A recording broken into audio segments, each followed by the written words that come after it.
प्रिय विद्यार्थियों और शिक्षक साथियों, सादर नमस्कार। आप सभी का पुनः स्वागत है अपना इकोनॉमिक्स चैनल पर। त्रैमासिक परीक्षा 2023 विषय सामाजिक विज्ञान कक्षा 10वीं सेट ए, यानी इस वीडियो में आपके लिए सामाजिक विज्ञान विषय के प्रश्न पत्र के हल लेकर के आया हूं। तो आइए शुरुआत करते हैं। सबसे पहला प्रश्न है, सही विकल्प चुनकर लिखिए के अंतर्गत सेल और धातुएं किस प्रकार के संसाधन हैं। तो सही विकल्प है आ, अजैविक। सेल और धातुएं अजैविक प्रकार के संसाधन हैं। अगला प्रश्न है, निम्नलिखित में से स्थायी वनों का सर्वाधिक क्षेत्र किस राज्य में स्थित है। सही उत्तर है मध्य प्रदेश। मध्य प्रदेश में स्थायी वनों का सर्वाधिक क्षेत्र है। अगला प्रश्न है, बांधों को आधुनिक भारत का मंदिर किसने कहा। तो पंडित जवाहरलाल नेहरू ने बांधों को आधुनिक भारत का मंदिर कहा।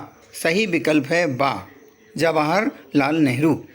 अगला प्रश्न है, बाल्कन क्षेत्र के निवासियों को क्या कहा जाता था। तो बाल्कन क्षेत्र के निवासियों को स्लाव कहा जाता था। सही उत्तर है बा। दक्षिण अमेरिका में एल डोराडो क्या है। तो ये एल डोराडो सही विकल्प है किंवदंतियों की बदौलत सोने का शहर।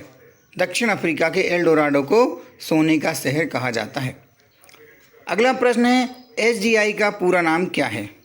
एसडीआई का पूरा नाम है मानव विकास सूचकांक। अगला प्रश्न है, रिक्त स्थानों की पूर्ति कीजिए।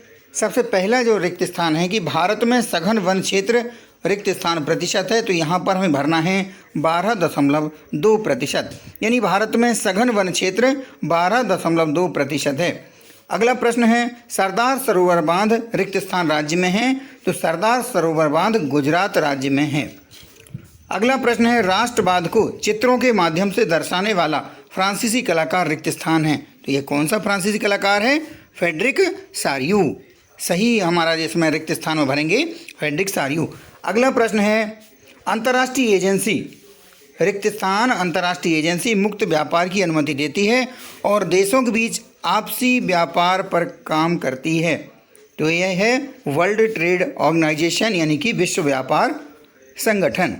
तो विश्व व्यापार संगठन यहाँ पे हमें रिक्त स्थान में भरना है। अगला प्रश्न है, लोकतंत्र का मूल मंत्र रिक्त स्थान है।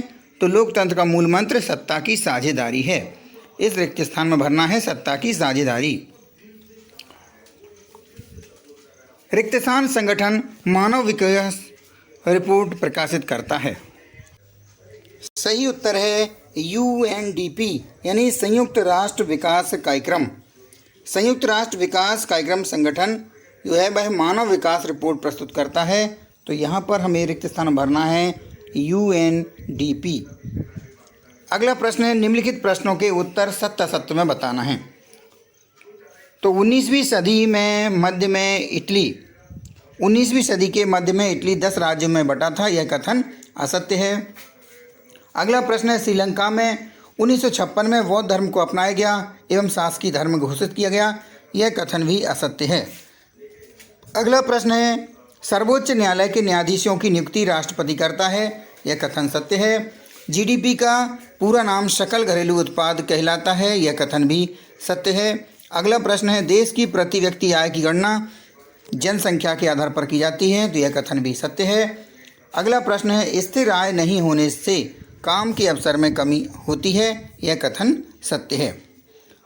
अगला प्रश्न है, सही जोड़ी बनाइए। तो हम यहाँ पर कॉलम आ और कॉलम बा की जोड़ी बनाते हैं। तीर के माध्यम से बताया गया है। मत्स्य पालन। मत्स्य पालन क्या है, प्राथमिक क्षेत्रक है। राणा प्रताप सागर बांध चंबल नदी पर बनाया गया है। तो चंबल नदी से जोड़ना है।